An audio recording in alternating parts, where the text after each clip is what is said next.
କାହିଁକି ଗଲାଣି ସୁଭଦ୍ରା ଟଙ୍କା? କାରଣ କହିଲେ ଉପମୁଖ୍ୟମନ୍ତ୍ରୀ ପ୍ରଭାତୀ ପରିଡ଼ା। ସୁଭଦ୍ରା ଯୋଜନା ନେଇ ଉପମୁଖ୍ୟମନ୍ତ୍ରୀ ପ୍ରଭାତୀ ପରିଡ଼ା ବୁଧବାର ଏକ ବଡ଼ ଖବର ସୂଚନା ଦେଇଛନ୍ତି।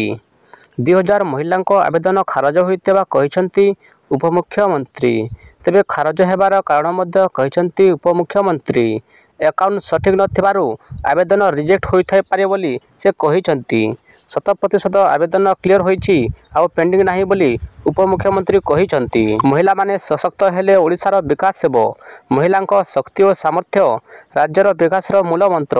ଏହାକୁ ହୃଦୟଙ୍ଗମ କରି କେନ୍ଦ୍ର ସରକାର ଆଗାମୀ ଦିନରେ ଓଡ଼ିଶାକୁ ସୁନାର ଓଡ଼ିଶାରେ ପରିଣତ କରିବେ ବୋଲି ଜନତା ମଇଦାନରେ ମଙ୍ଗଳବାର ଦିନ ଜନ୍ମଦିନରେ ବହୁ ଆକାଂକ୍ଷିତ ସୁଭଦ୍ରା ଯୋଜନାର ଶୁଭାରମ୍ଭ କରି ପ୍ରଧାନମନ୍ତ୍ରୀ ନରେନ୍ଦ୍ର ମୋଦି କହିଥିଲେ।